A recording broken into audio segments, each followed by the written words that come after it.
TV actor Shobha Shetty అనూహ్య నిర్ణయం తీసుకుంది. కార్తీక దీపం సీరియల్తో గుర్తింపు తెచ్చుకున్న ఈమె బిగ్ బాస్ 7వ సీజన్లో పాల్గొని ఫినాలే వరకు వచ్చింది. కానీ ఆ సీజన్ టైంలో చాలా నెగిటివిటీ మూటగట్టుకుంది. దీని నుంచి బయటకు వచ్చిన తర్వాత గతేడాది కన్నడ బిగ్ బాస్ షోలో పాల్గొంది. కానీ అనారోగ్య కారణాలతో మధ్యలోనే బయటకు వచ్చేసింది.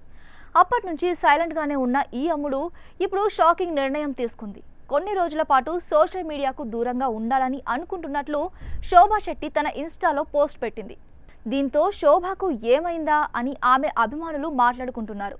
కాబోయే భర్తతో ఏమైనా వాగ్వాదం జరిగిందా లేదా ఇంకా ఏదైనా కారణమా అని మాట్లాడుకుంటున్నారు. బిగ్ బాస్ షోలో పాల్గొన్న టైంలోనే తన ప్రియుడిని పరిచయం చేసింది. తనతో పాటు సీరియల్లో నటించిన యశ్వంత్ రెడ్డిని పెళ్లి చేసుకుంటానని చెప్పుకొచ్చింది. అందుకు తగ్గట్లే షో నుంచి బయటకు వచ్చిన కొన్నాళ్లకు ఎంగేజ్మెంట్ చేసుకుంది. తర్వాత మరికొన్నాళ్లకు కొత్తింట్లోనూ అడుగుపెట్టింది. ఈ రెండు జరిగి చాలా రోజులైపోయాయి. కానీ ఇంకా పెళ్లి మాత్రం జరగలేదు.